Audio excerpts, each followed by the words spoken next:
Please welcome to the stage Scooby Laposky, independent artist.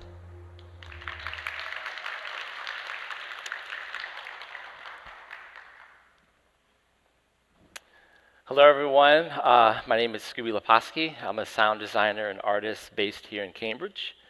What we've just been listening to is the electrical activity of this beautiful garden in this middle section on the auditorium. Today's a bit of a special occasion. You've kind of caught me indoors as I'm usually out in the wild at remote locations, sonifying and recording different places that are now have become kind of vectors of various anthropogenic forces like climate change, geopolitical conflict, and resource extraction. So I often get asked, how does one start making music with plants and trees? And as a sound designer, you're always looking for new tools and techniques to further the sonic language. And I happened upon biodata sonification around 8 years ago and thought it would be a useful tool in the studio if I kind of had a writer's block. Maybe I could hook up to my houseplants and they could come up with some melodies better than me. And it wasn't until I really left the studio and kind of ventured out and started connecting to plants and trees that really I had no control or influence over. And I kind of like plants as a living reflection of the conditions and circumstances where they lived and existed. So I've worked with filmmakers and various designers and creatives kind of telling their story. And it wasn't until leaving the studio that I realized that maybe the story could kind of tell itself, especially if I kind of stepped out of the way, kind of minimized the me part of it, and let nature kind of speak for itself in many ways. So I'd like to share a couple ongoing projects with you today. Hidden Life Radio is a public art project that operates essentially like an online radio station that live streams the sonified biodata of the tree canopies in different locations. I first started in Cambridge with 3 different trees around the city. It's moving to different locations each year.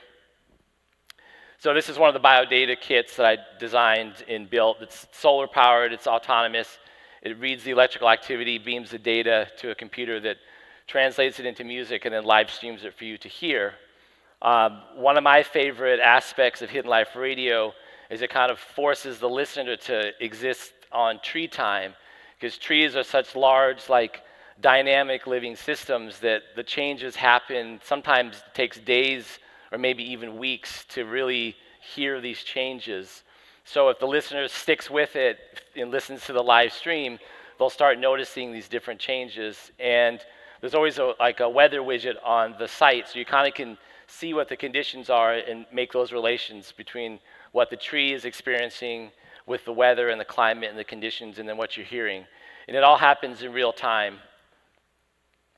So it's a mobile formatted website. The idea is that maybe you would actually be in that location where the tree is and kind of compare what you're experiencing to what you're hearing through the live stream.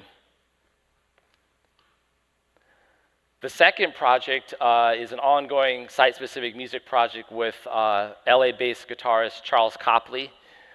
Charlie and I hike into different locations, often remote, with all of our gear and kind of set up a temporary studio, really trying to capture the essence of these places. So this is us out in Malibu, and we do many detailed field recordings, and then we're sonifying the plant activity. And Charlie is listening in real time to what the plants are creating and improvising. And our hopes is that it kind of is a way to sort of further the singer-songwriter tradition, that there's always been a reverence for nature, and we're, hopes that maybe it's more of a direct connection that inspires, Charlie's songwriting. So we've been to many locations, many in California, and a lot of these locations now are part of these vectors of change. Malibu now is really like a site of like rampant poaching of native plants due to certain trends, like white sage is really getting poached a lot. And we've been out in Joshua Tree National Park, where an ongoing drought is really threatening the existence of a lot of those iconic desert plants. And we most recently traveled to the Middle East to record at 2 oases, one in the West Bank and one on the Israeli side. And we got very different results from both locations. And we're currently mixing all these locations in the studio for further release later this year for you all to hear. I want to thank Solve at MIT for having me here and to let me share my story with you all. I hope that you will tune into the trees and listen to the palm reading project as well. Thank you. And now, please welcome Hala Hanna, Executive Director, MIT Solve. Good morning. Welcome to day 2 of Solve at MIT. Too often we talk about climate change through the apocalyptic lens of too little, too late. Understandably, it's a million degrees out here, and the weather used to be the thing of small talks, and now it's, front page. But we have made progress. We've lowered our estimate of temperature increases in the long run. The technologies that will make the biggest difference are becoming the cheapest. And innovation abounds. I find, that in a word of eco-anxiety, our solvers are true beacons of hope. Take Solver, Amazon Gatherers for the Future. They help communities in Colombia find and harvest acai as a delicious alternative to deforestation. When they became a solver, they were a prototype phase, and today they've tripled their acai harvest, and they've protected 50,000 acres of land. And I actually this is a good moment to recognize all indigenous communities around the world who have been and are the most effective guardians and stewards of our natural ecosystems.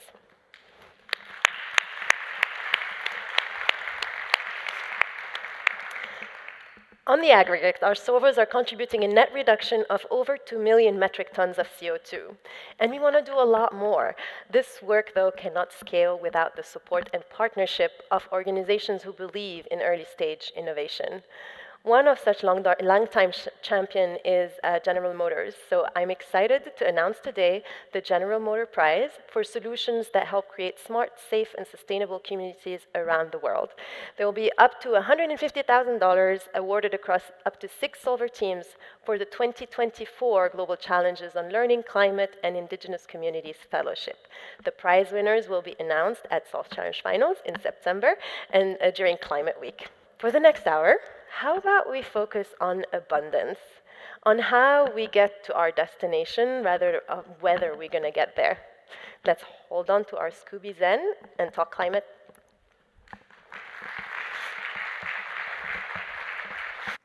And now, please welcome Henk Rogers, founder, Blue Planet Alliance, and moderator, Julia Kumari Drapkin, founder and CEO, ISeeChange. Well, Henk, I'm so excited to talk to you. A lot of people know you as the tenacious entrepreneur who brought Tetris from Russia to the rest of the world. And we're going to be mostly talking about climate change, but I got to say my 8-year-old son, Rowan, watched the movie last week, and he had to ask, was it really that intense?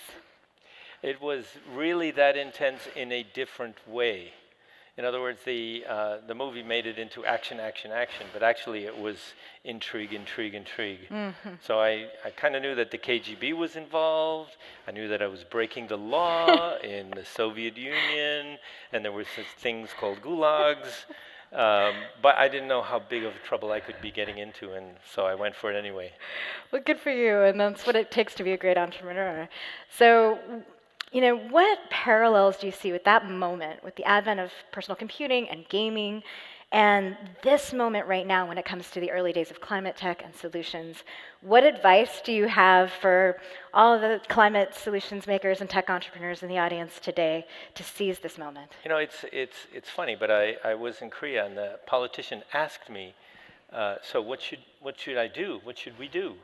And I said, you know what, just tell your children the truth about climate change and then ask them what to do.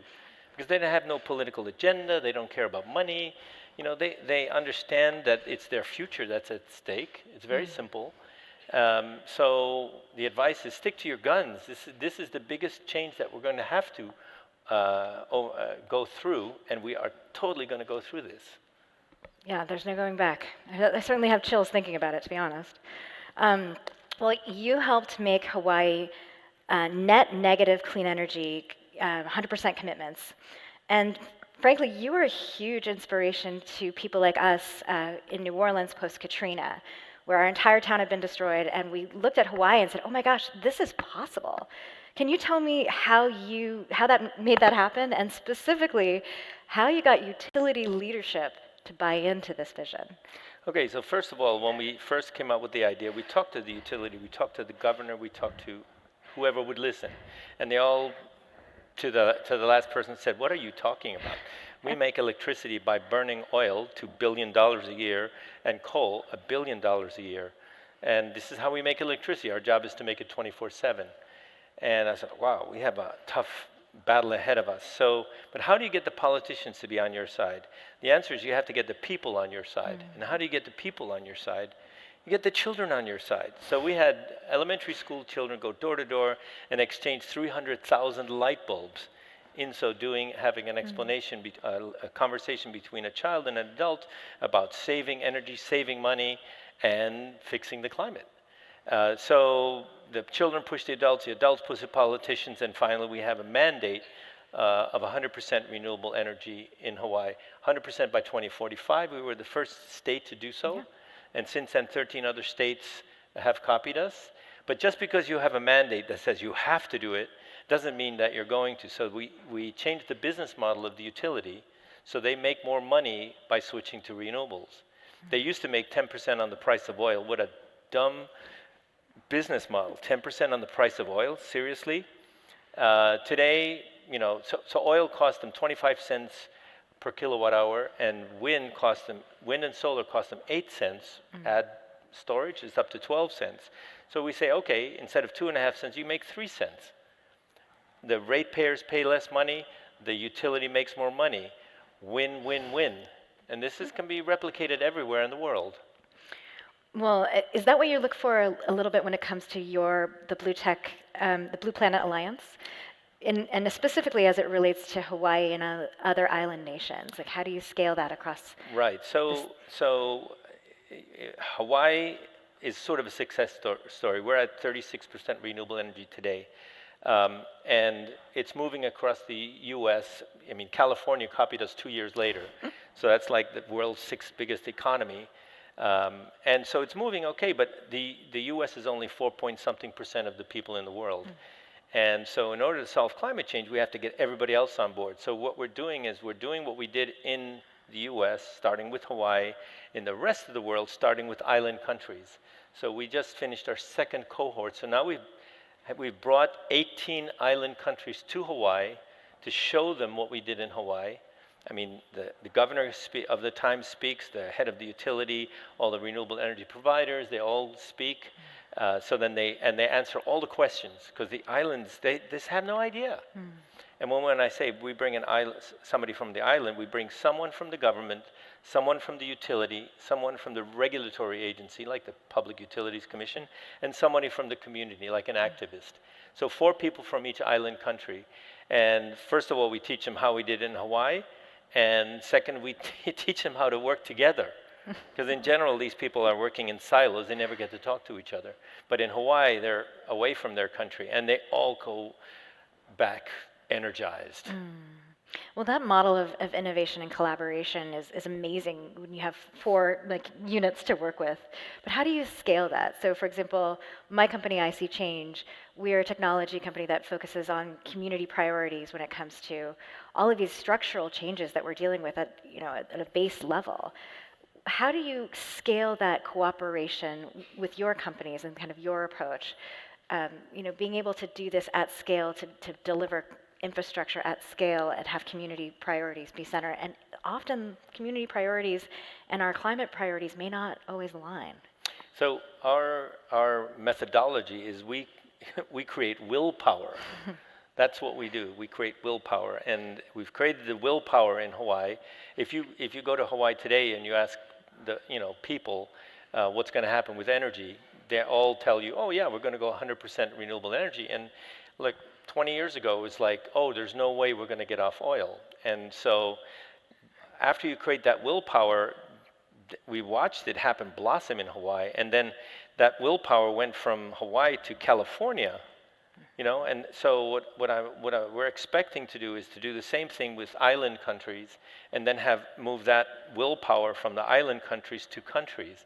My target isn't just island countries, but I'd like to flip like Okinawa, Hainan, Jeju Island, Bali, so that a country can see an island inside of their own country undergoing the change, and then they'll say, oh my gosh, let's do this province, and let them compete.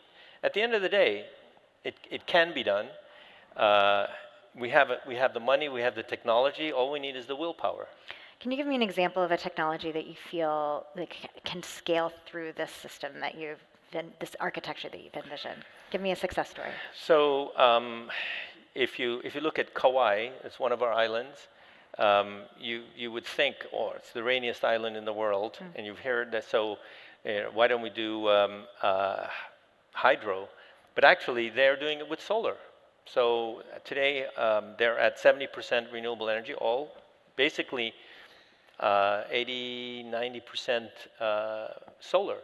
So all those countries that are in the equatorial belt, solar is like, I don't know, God-given energy source, if you will. So solar, and a lot of places have wind. So Hawaii is a combination of wind and solar. We're the southernmost states, so we have the best solar in the country. We have trade winds, so 95% of the time the wind is blowing very strong from one direction. And then we have geothermal. And I think geothermal is the one source of energy which is, I would say, virtually untapped. And you could see it in Hawaii. A tiny percent, 30 megawatts out of like 2,000 megawatts is geothermal in Hawaii. When we are sitting on top of a hotspot, the Earth has a molten core. We are not going to run out of that energy source anytime soon. All we need to do is learn how to drill down to it. And guess what? The oil business has taught us how to drill. We know how to drill. I'm aware. Drill, baby, drill, whatever. You send down water, you get back steam. Yeah. This is like 200-year-old technology. That's how you make electricity. And for places that don't have geothermal, then there are places that have geothermal, that have excess. Use that excess energy to make hydrogen and then ship the hydrogen to places that don't have it. We're talking about, enormous infrastructure opportunities, but business models that need to move, first of its kind projects and solutions. And there are solvers, of course, here in the room who are working on solutions that they're seeing and, problems that they've seen in their community, identifying them, solving them. And of course, our supporters in the room as well. What advice do you have for the solvers in the room to scale their solutions in partnership with their supporters or people like you? Well, I would say, first of all, before you try to invent something new, look at what has already been done and scale that. So, for example, I went to Iceland to see their geothermal solution. And in Iceland, geothermal is about 25% of the energy solution. But I was just sitting at a table just now talking to a young man from Kenya, and they're like 90-something% geothermal. That's right. Today. Geothermal. So I don't understand what the problem is. Yes, it's nice to invent new solutions, but I kind of feel like we're in some kind of a war, and we need to have a war footing. We need to mobilize the way you would mobilize, for World War II. I'm told I'm not supposed to use this metaphor, but I'm using it anyway. We went from biplanes to jet planes. We invented radar, sonar, rockets, cruise missiles, and the atom bomb in 5 years using 1940s technology. This is 2024. I mean, like, there's nothing we can't do at this point in time. So, I agree with that. Actually, it was a climate science test who worked for the Office of Science and Technology Policy, and 15 years ago, and she was furious that we weren't treating this like it was the crisis of World War II. So if that's the case, then what do we need to do to catalyze that level of attention and investment? I hate to say this, but I think young people need to get involved. You've seen recently when young people get pissed off, then everybody starts listening, and it's their future that's at stake. I've talked to plenty of old people, like people my age, and their answer is, well, I'm not going to be around when it gets really bad. I say, you selfish SOB, Don't you have children? What about? Yeah, we can clap to that. Come on. Yeah. Don't you have children or grandchildren, or what about them? You don't actually care about them? Nonsense. You do, and it's up to you to do something about it, or your legacy will be that you did nothing. When you stood by, you could have done something. You did nothing. I want everybody to do something. Where a lot of us are doing something. So I thank you, and I thank you. I have one last message here. So people ask me if I have hope, and I say, no, I do not have hope. I have determination. Because hope isn't going to save us. Nobody's going to come in and invent something that is going to be fix everything. No, it's up to us. We're the ones who consume the fossil fuel that's causing climate change. We're the ones who have to stop. Well, thank you for your determination. And thank all the solvers for theirs. All right. Thank you. Thank you. Please welcome Sara, Beery, Assistant Professor of Electrical Engineering and Computer Science, MIT.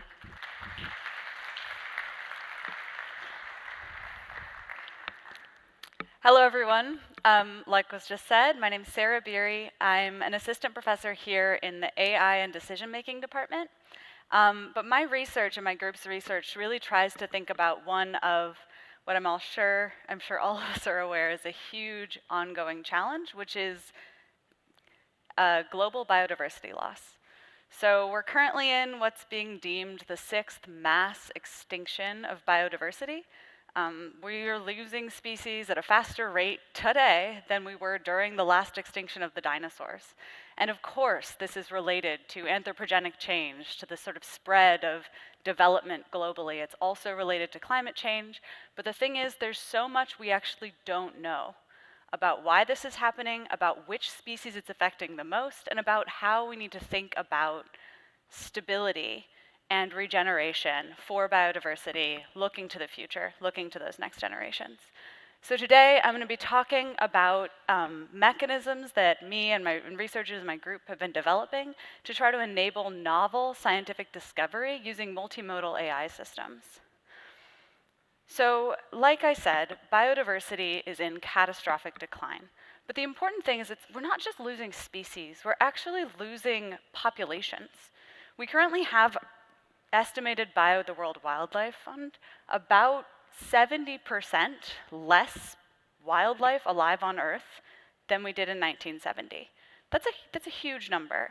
And though that biodiversity, this sort of just existence of living wildlife on Earth, is intrinsically tied to a bunch of things that are of social importance as well.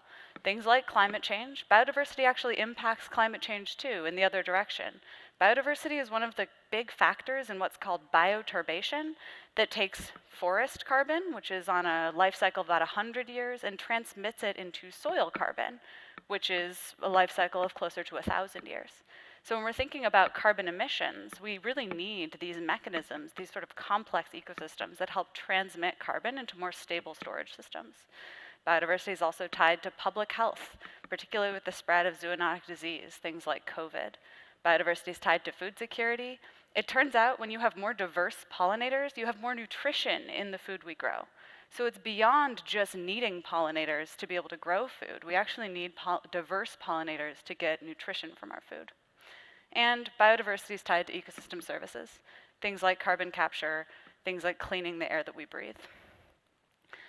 Ecological data people are trying to understand these things, and we're collecting data now with both increased quantity and increased diversity. We, in my group alone, work with everything from satellite imagery, low-flying aircraft and drones, on animal sensors. These are things like collars placed on elephants or seals or anything you can imagine to actually track the animals, but also collect data that we don't have, things like ocean temperature, ocean salinity, in ways that are actually intelligently collected. Huge networks of stationary sensors, things like camera traps, bioacoustic sensors, collecting information about species on the ground all over the world. And then increasingly what we call community science data. So this is, I don't know how many in this room have tried to use iNaturalist or are familiar with Merlin Bird ID. Awesome. If you haven't, I think these are really amazing platforms. They let passionate community members go out and collect scientific data of the species they see that then get identified by the community to research grade and get transmitted into the Global Biodiversity Information Facility as species occurrence records.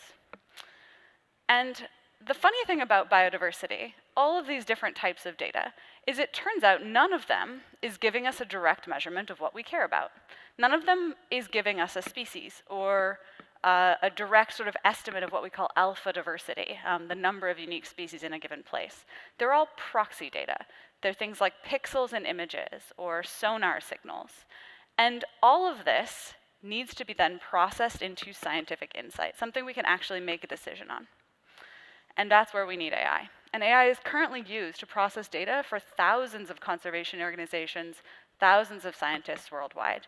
We do things like detect humans, animals, and vehicles in static networks of cameras to enable state agencies, governmental agencies, to get to the point where they have good, actionable, up-to-date information to make policy decisions about, for example, wolf populations in the Idaho.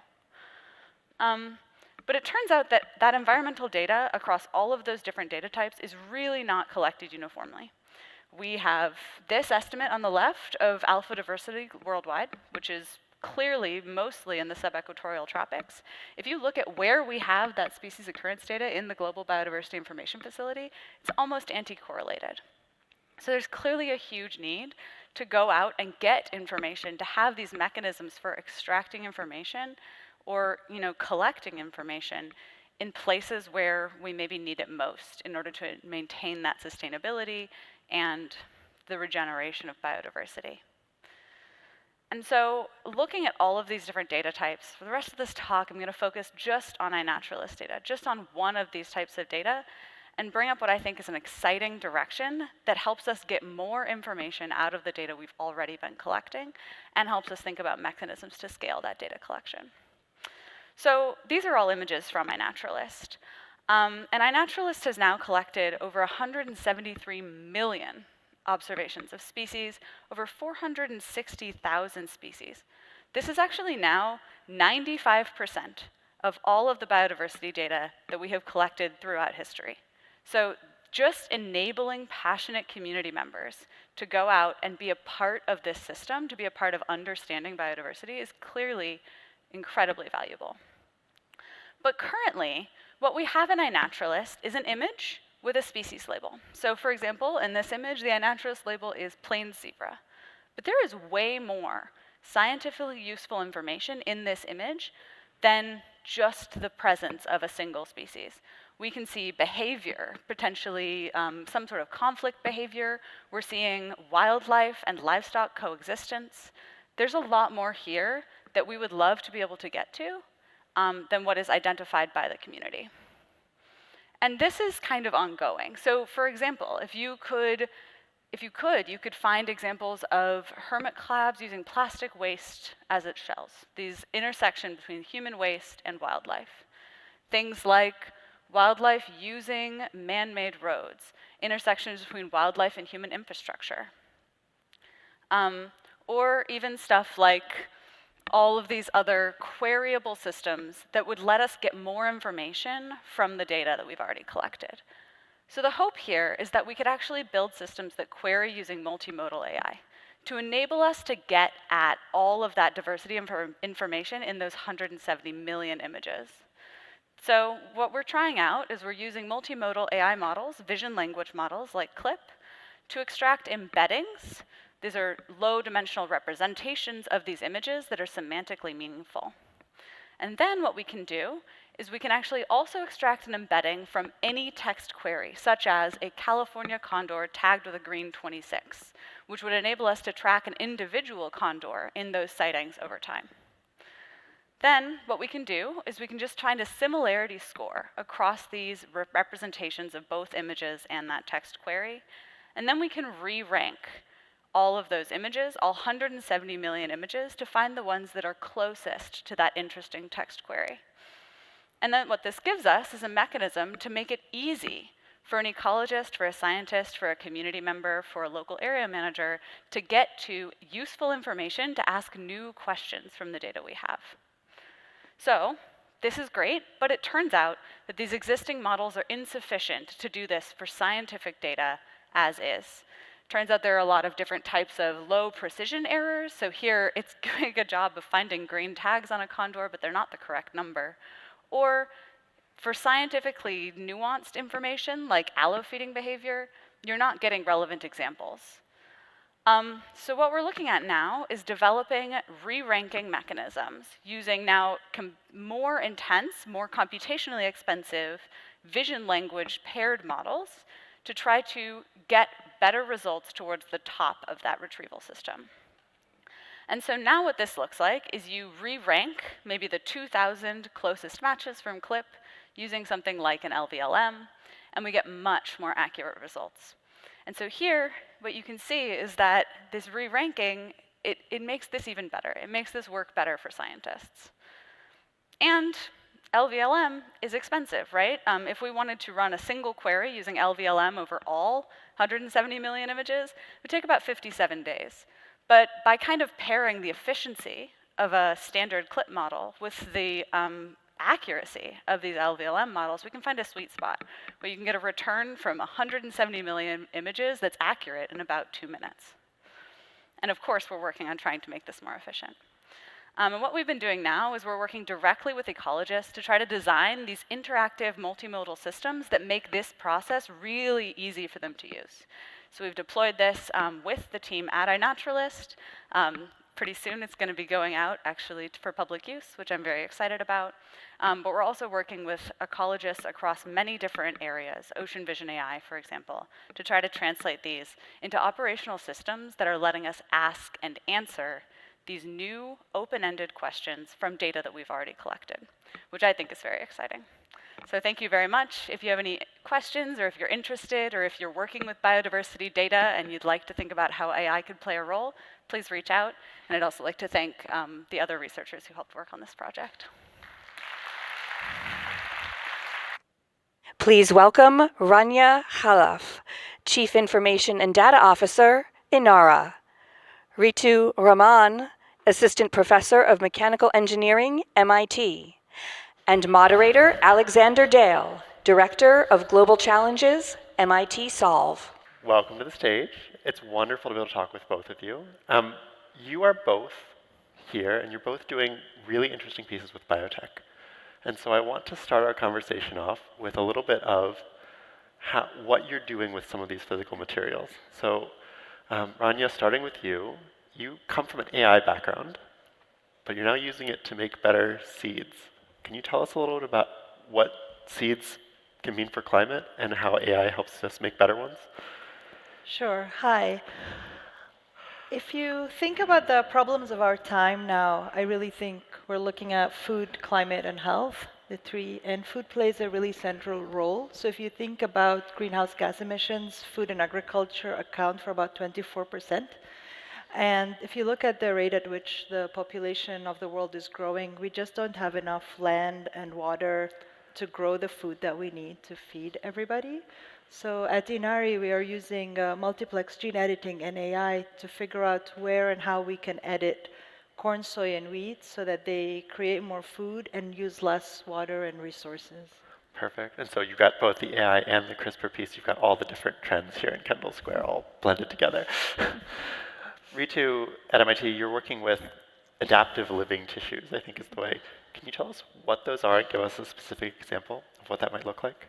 Yeah, I mean, I'm a mechanical engineer by training, so generally when we think of mechanical engineers, we say, okay, you know, they're building machines, trains, planes, that sort of thing. But usually they're building with things like metals and ceramics and polymers. And what we're trying to do is figure out a way that we can start building with living tissues like cells and organs because they can sense and adapt to their surroundings in real time. So a specific example of something we're working on is developing actuators, so anything that generates force and produces motion, which a lot of machines and robots need. We use living muscle cells to make actuators. And the nice thing about them is that they're very energy efficient. They use sugar as an energy source. They can exercise and get stronger. They can heal from damage. That's super cool.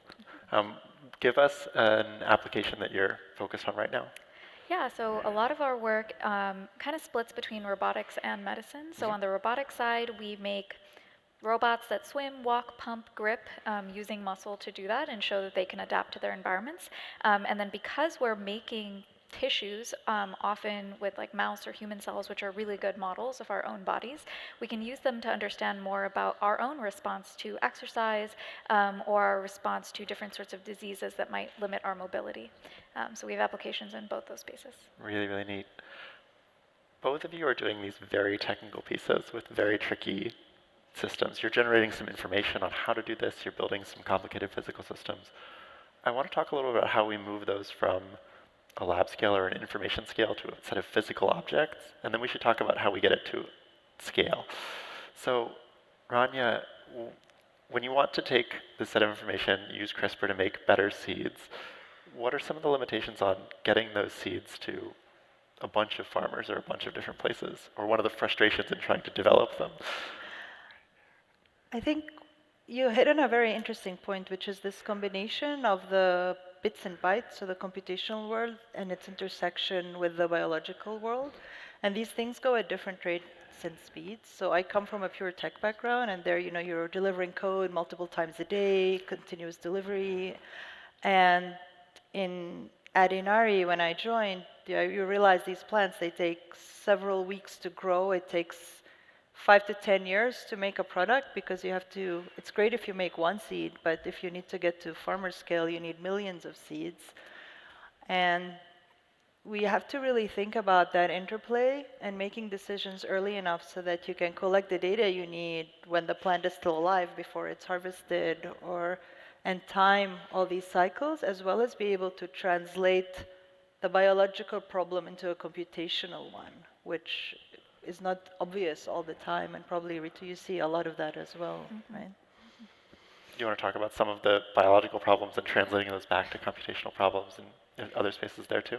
Yeah, I mean, at the end of the day, our bodies are very, very complicated computers, right? So you have a motor control system in your head that's then distributed throughout your spinal cord and is telling you, you know, reach over there and pick something up is a very computationally difficult problem. So figuring out how to map that circuitry and then build it up from scratch is incredibly technically challenging and requires you to understand the architecture first. And so there's a lot of back and forth that happens.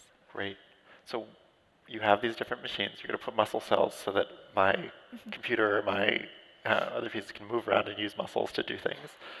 I'm going to feed them with sugar. Great.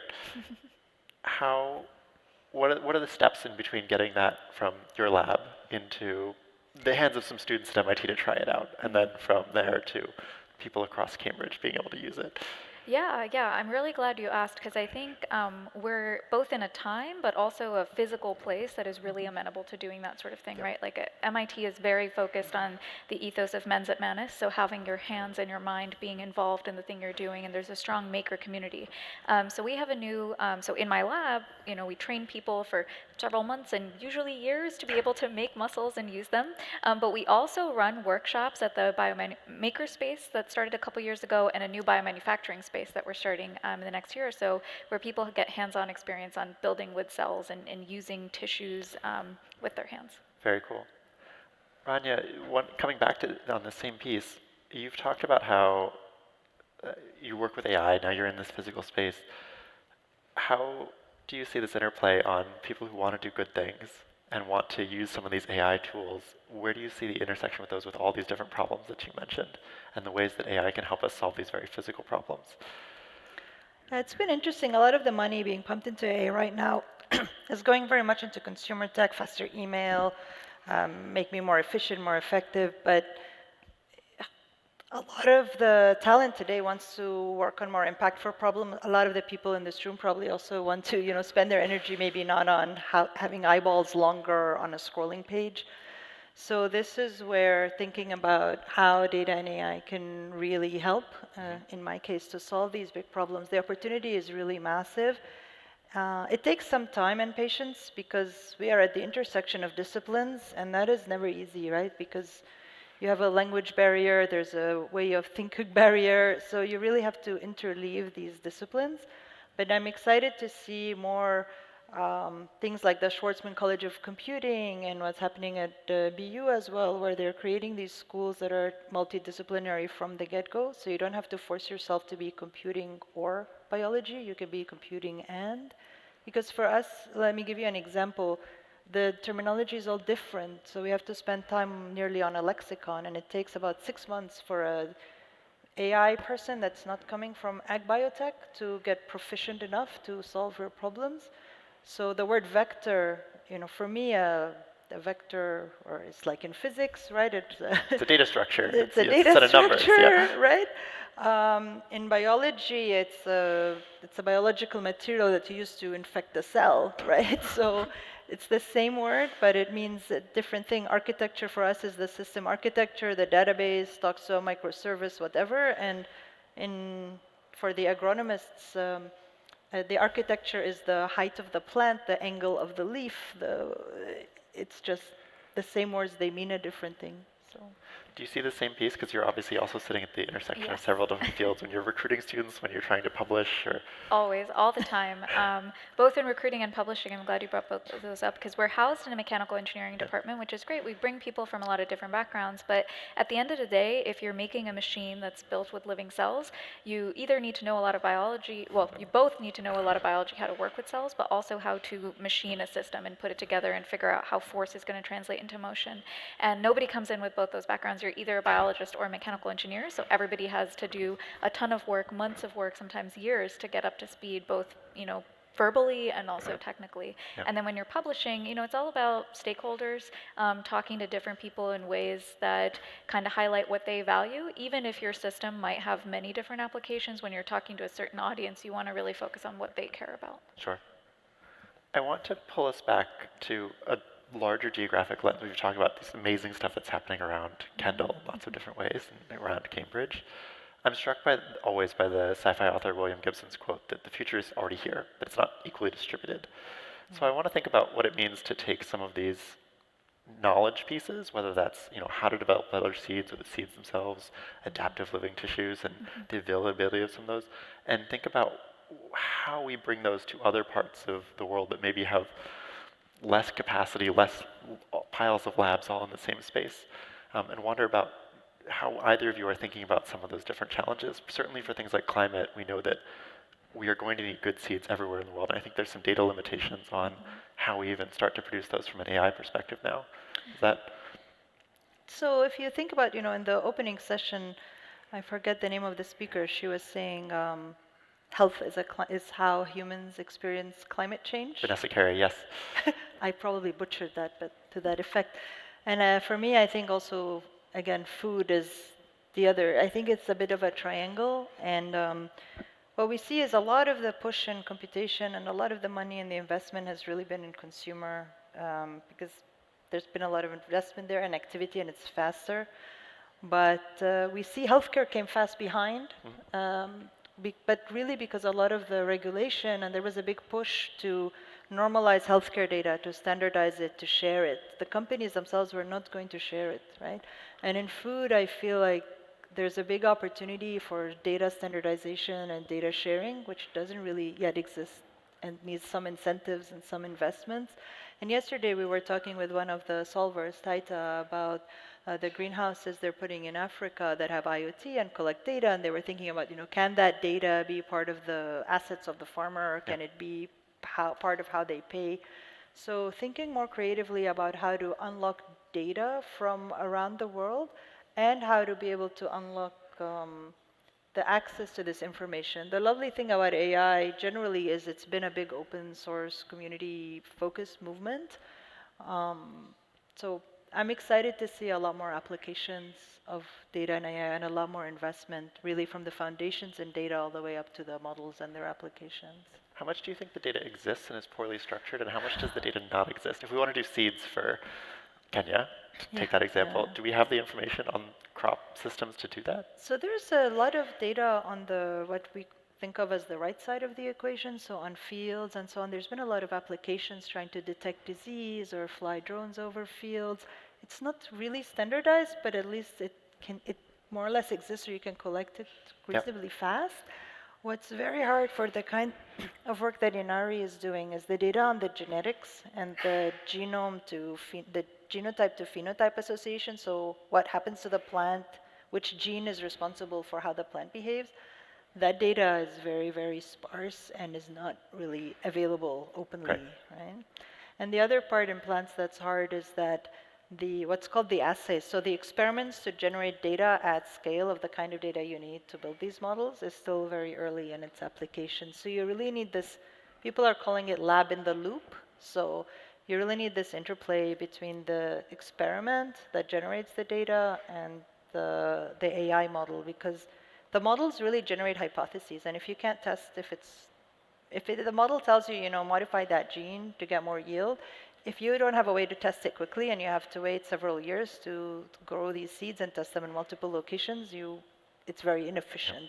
So you need new kinds of ways to test earlier and know if the thing is working. Yeah.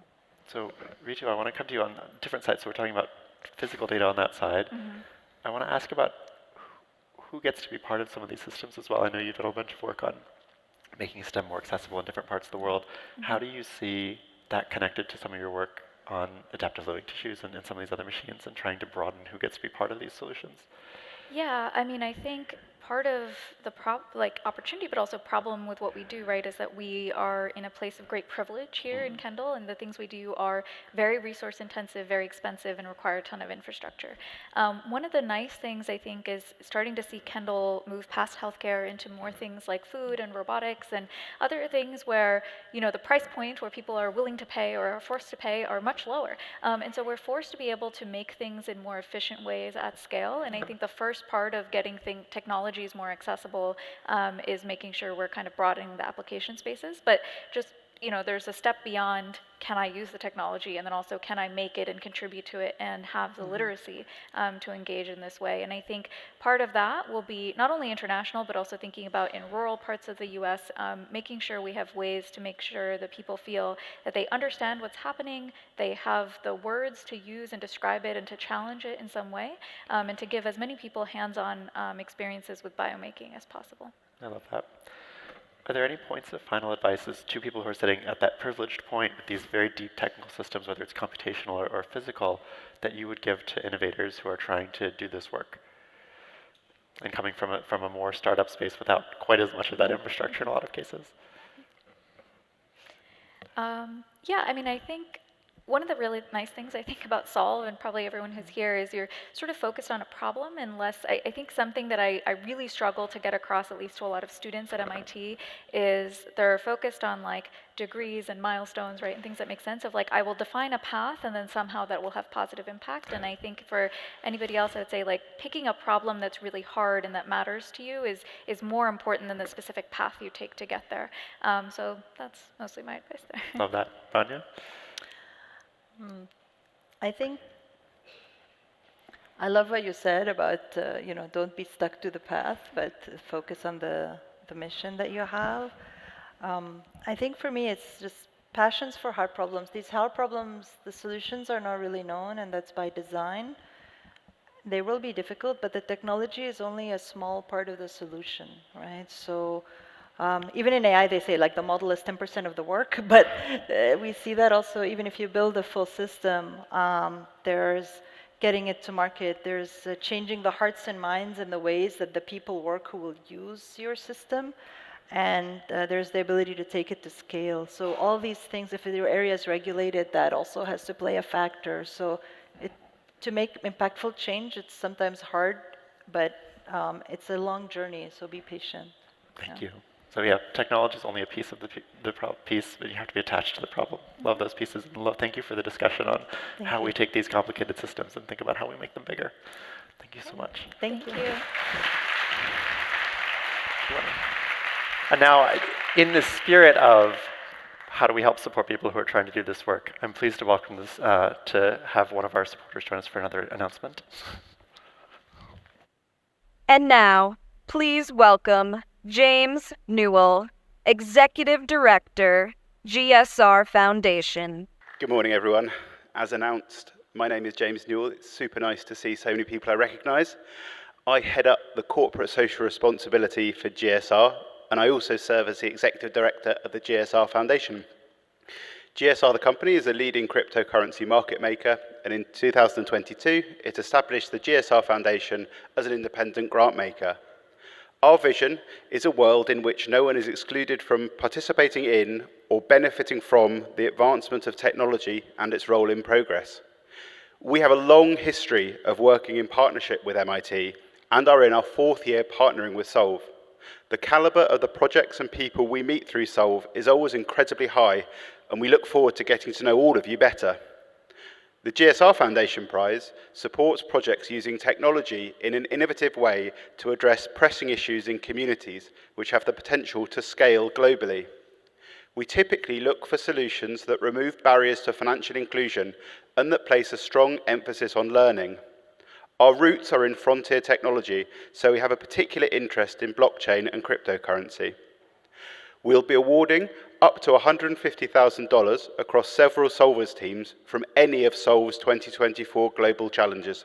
And as before, we'll be announcing our winners at the Solve Challenge Finals on September 23rd during the UN General Assembly week. So thanks so much, everyone, and good luck. Please welcome to the stage Taita and Ngetich, founder and CEO, Synnefa.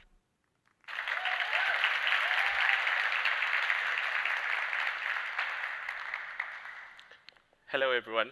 My name is Taita, and I am first a father and then CEO of Synnefa. Synnefa is an agtech company based in Nairobi, Kenya, that is securing futures for farmers in Africa. The problem that we are trying to address is anchored on a mission that we are looking to eliminate risks and improve incomes for over 1 million farmers in sub-Saharan Africa. We envision a world where African smallholder farmers generate a legacy of thriving farms for future generations. African smallholder farmers face compounding challenges of climate change: drought, soil erosion, subdivided land, inadequate supply chains. The picture you're seeing has been synonymous with Africa. They are trapped in a downward spiral of poverty, and it's not to their liking. 93% of farmers in Africa depend on rain. Imagine a scenario if it doesn't rain. The solution that we are offering is an integrated hardware and software system that quadruples yield. We provide farmers with 3 things. 1 is a smart greenhouse that provides a low-cost protected environment. We combine these greenhouses with farm shield sensors that monitor and automate crop management. And the data that we generate from these IoT sensors feeds into a software platform we call FarmCloud, where we analyze outcomes and we project results or give advisory services to our farmers. Our business model is that we provide smart greenhouses as cheap as possible to drive sales of our advisory subscription services. 90% of our farmers renew our annual subscription services, where we provide advisory services and inputs. Each of these greenhouses currently goes for about $1,000, and farmers generate a net income of $780. Together with our partners, we've been able to use data to drive this cost of greenhouses down by using the data that comes from the IoT to lend to farmers and allow payment plans. Our goal is to lower this cost by as low as up to $450 for a 100 square meter greenhouse. We know it works because 7 out of 8 of our farmers report an increase in income by up to 4 times. We are proud to share that 80% of our beneficiaries are women, And we've been able to save over 1.7 million liters of water by efficient irrigation driven by IoT data. Just a couple of months, or a few weeks ago, Kenya was faced with one of the worst floods it has had in the last 10 years. And we asked our users, how many of you were affected by this flood? And 79% of them were not affected by it. We are on target to get to 100,000 smallholder farmers by 2025. We've already reached 17,000 farmers in Africa, and this is where we need you to join us on our mission. We are proud to have MIT at Solve at MIT support us, among other leading organizations such as Molago and Google, and many, many other more. Our ask today is that you join us on this mission to support a team that is local in Kenya, because we believe those closest to the problem understand the solution more. But we do also understand that it will take the whole world to work together, leveraging on our different strengths, because climate change is not one's responsibility, it's the responsibility of the entire world. Thank you. And now, please welcome back Hala Hanna, Executive Director, MIT Solve. In the last hour, we've heard from speakers who are pushing for faster and deeper mitigation while also adapting to our changing climate and being thoughtful about centering local and community needs. The truth is, we need to reinvent everything. The way we make things, go around, grow things, light things up, all of it. And if the biggest uncertainty for where we land is our own choices, then I think we have some real options, even if hard ones. I'm going to disagree with Henk on this one. He said, hope is not going to save us. I believe hope is a verb with its sleeves rolled up, ready to take action, with the determination to make it, and knowing that we have all we need to make it happen. And the solvers prove it every day. So this work feels at once personal and planetal. And above all, it's a call to action. Now, I think we're going to end this session. We've covered a lot in just an hour. Imagine what we can do in 6. Thank you.